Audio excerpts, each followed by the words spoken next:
Phillips, you take the school from them black kids, level 1, excellent performing school. You take it from them black kids and you give it to us because we want ours. And who was the resistance? Nobody. The people that we elected to fight for us gave $50 million to Navy Pier. Think about what $50 million does to black people. You are now the last on the racial totem pole here in Chicago. You have now been supplanted by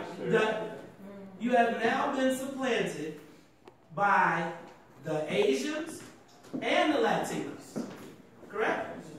So what I say right now is we are living through black people's last stand in Chicago. Last stand.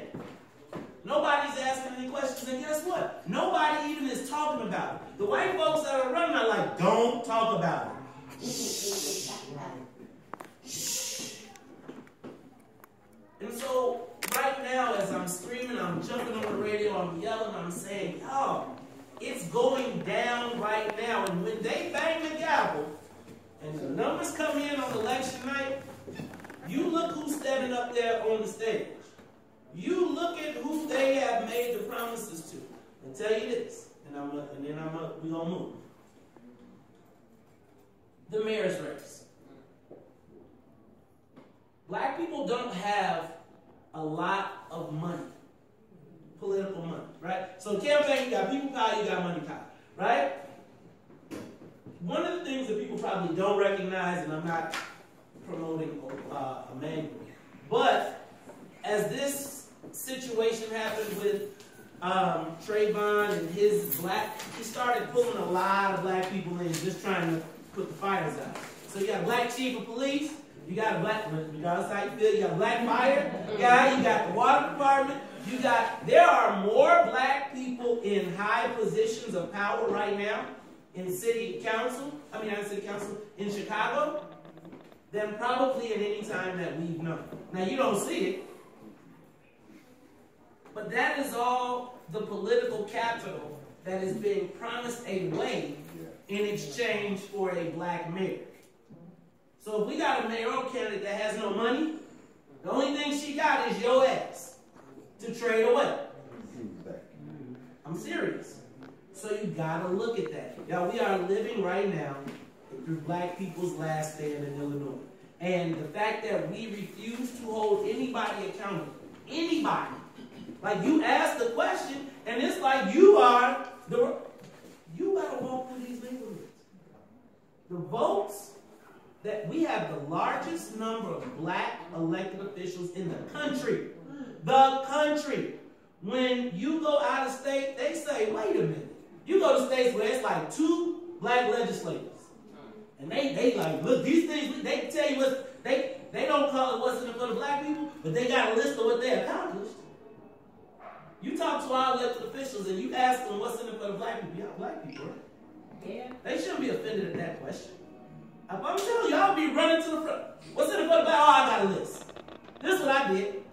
When you go west of Western, and I'm going to tell you, you look, them white legislators can point to everything they did. You see that? I got your Starbucks, I got you ain't got a grocery store. You ain't even got a grocery store. So when you talk about the political climate and the political landscape, right now, black people are at the bottom. And if we are going to fix it, we got to stand up. We got to start pushing back. It's not just okay. I'm sorry. I get to preaching. You know I'm a fine pastor. So I will get to preaching. Go ahead. Okay. So based on that, who had just 2 to 3 people keep it quick?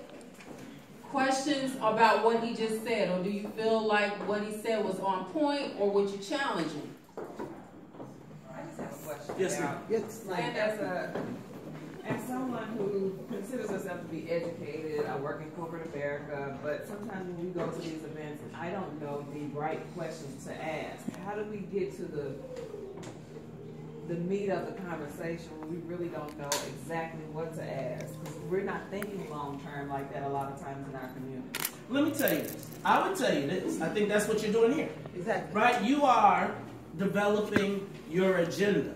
And then when you all come out, you will speak in a unified voice. But you got to start communicating. So the first thing is, like, there are going to be collective things that all black folks, y'all know when y'all drive down Stony Island, you drive through certain neighborhoods, there are universal issues. That's one piece. What you are doing here is, as a community, identifying what are your self-interests for the upcoming elections. And it's once you start talking and the neighbors start getting together and we say, okay, here's the 5 things that if you trying to roll with us, if you want us, that's it. And you're relentless in that question. For me, it is, what's in it for the black people? I just say, what's in it for the black people, and give me a list. Now, what you are doing is micro-targeting that, right? By your community, and that's what's happening here. I think that as you all continue to meet, there will be universal questions that when people come to South Shore, you go to what's it, the neighborhood network, eh? They're going to be like, hey man, what's up with? Exactly. And then you're going to go to network, you're going to go to the next one over a block over, and then, what's up with? Yeah. Right? And then the politician is going to get it. Right now, what they thrive on is your disconnect. Non-participation. Your disconnect. Exactly. All right, go ahead. Oh, okay. Yeah, okay. I'll let you think. First of all, Mays, I'm not familiar with you. My name is Oscar Warrat.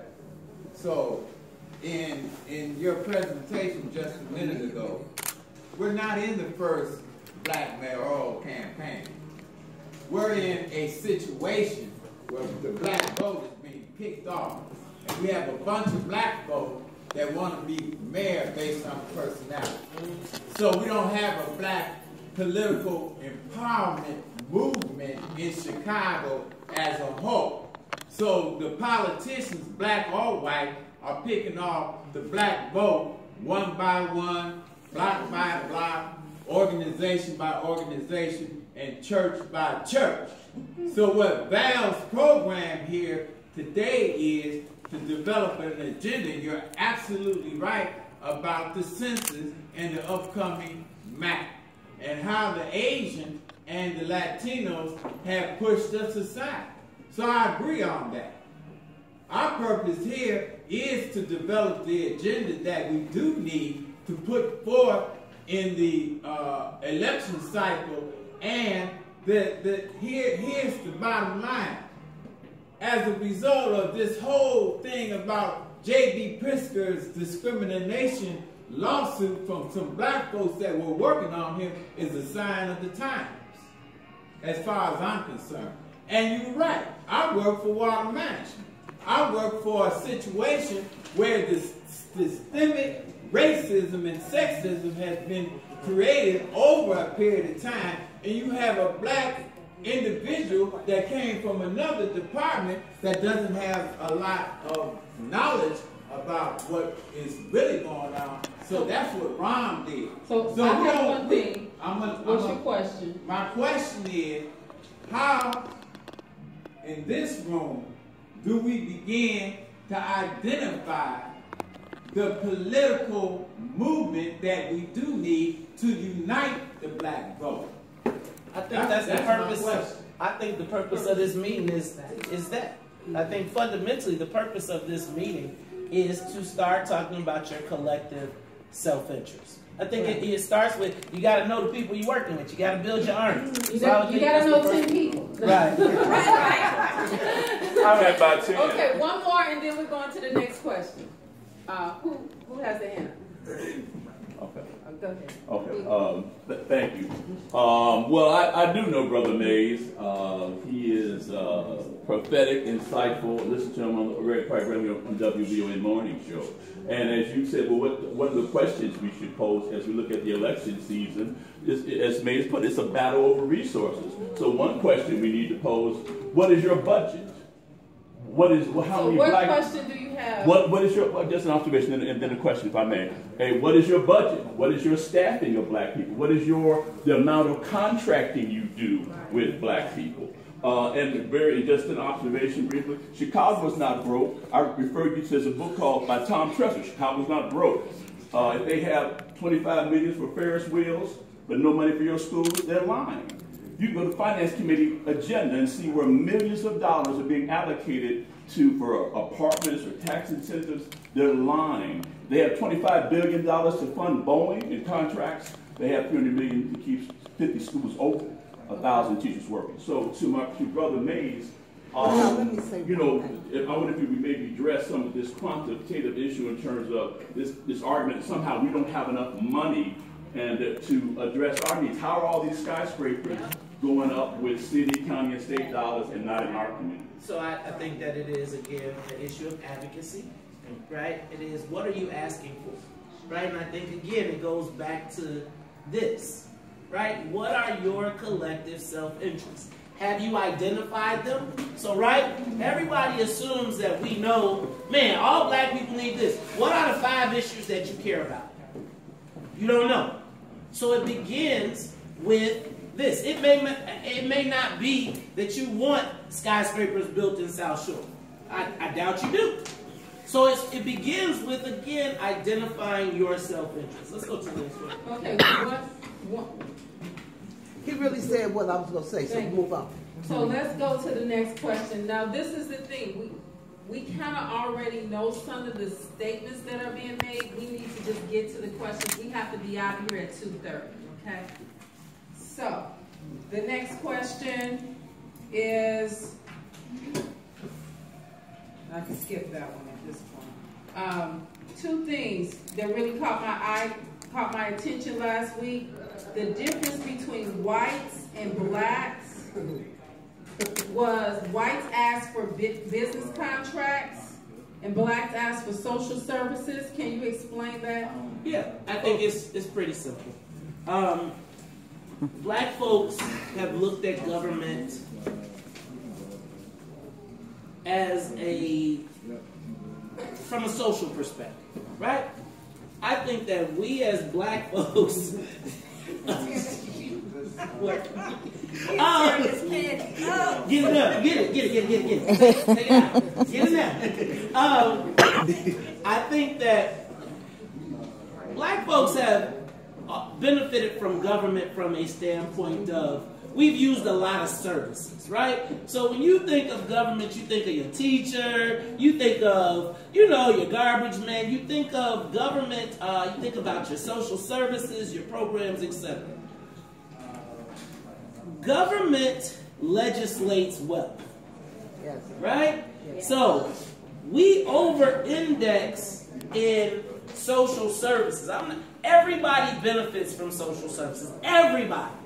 White folks take more food stamps than everybody. But here's what they do. They push all that to the black people. Exactly. So all the social services, that goes in the black people column. And then they say, well, we gave you yours. And the white folks say, well, we're going to get the social services. The black folks is already asking for that. So what? But there's $50 more billion over here that we want to get in on. So this is what we're going to do. We're going to give y'all all the social services. We're going to help our people, right? But we're going to blame it on you. We're going to say, oh, cut these programs. Exactly. Right? Because it's welfare, and we know that it's more white folks on food stamps. We know it's white folks that's doing the opioid crisis. We know it's more white meth heads that's cracked out. But the story, the image is us. And so then what happens is when they cut child care, it's all the images. It's only black people that's getting cut. Yes, sir. Exactly. Mm-hmm. When in actuality, everybody's getting cut. And then you go lay on the tracks for the social services. And when the budget free up, you get what you were supposed to get, or what we all were supposed to get. And white boys be like, I'm going to take this capital bill. Hello. And instead of me asking for child care, I'm going to pay for my own damn child care. That's right. Like, see, what we do is we ask the government to give it to us direct instead of saying, let's go get rich. Yeah. And then we'll build our own. You don't hear Jewish people saying build the Simon Wiesenthal Center. You don't hear them asking to build, you don't hear them asking to save the Holocaust Museum. They got billionaires and millionaires and people that have taken their money and say, guess what? we are going to use this. The biggest department for us is DCFS, And right? DHS. Huh? And DHS. And DHS. You know what the biggest department for white folks is? DCEO. Right. So we talk about health and services and human services. They talking about Department of Commerce and Economic Opportunity. They give away hundreds of millions, if not billions of dollars to cities, companies, people that are trying to make money from government, and we asking for to open up the drug rehab center. Now, I'm gonna tell you, build your own damn, go get the $1 billion and then be responsible for your community and build your own damn drug rehab center so that when we waiting on the government to fund us, right? The white folks still got their money. They ain't letting they ain't shutting down their clinic. They're not shutting it down because they fund it. We have to really have a paradigm shift when we look at government. Now, we have benefited from government, and government has been our path to middle-class success. Where is our path to wealth? Yes, sir. Let me get it. And I'm going to stop right now because medical marijuana and marijuana is about to become legal in this state. And it is the new prohibition. I'm going to tell you a quick story. I had a client before I got in trouble. Before I got in trouble, I started talking about this stuff. I used to have all the good clients. Fortune 100, Fortune 10, top ones. Ben Kovler and the Kovler family, some Jewish guys, owned Jim Beam. They sold it for $17.9 billion. Why did they sell it for $17.9 billion? Because they said, we're going into the marijuana business, which is Prohibition 2.0. And right here in this state, while all these fools come walking around here talking about they giving you a social service program, think about what happens if we had equity in a multi-billion-dollar industry right now that's opening up. And as it's being opened up, there is not, they are picking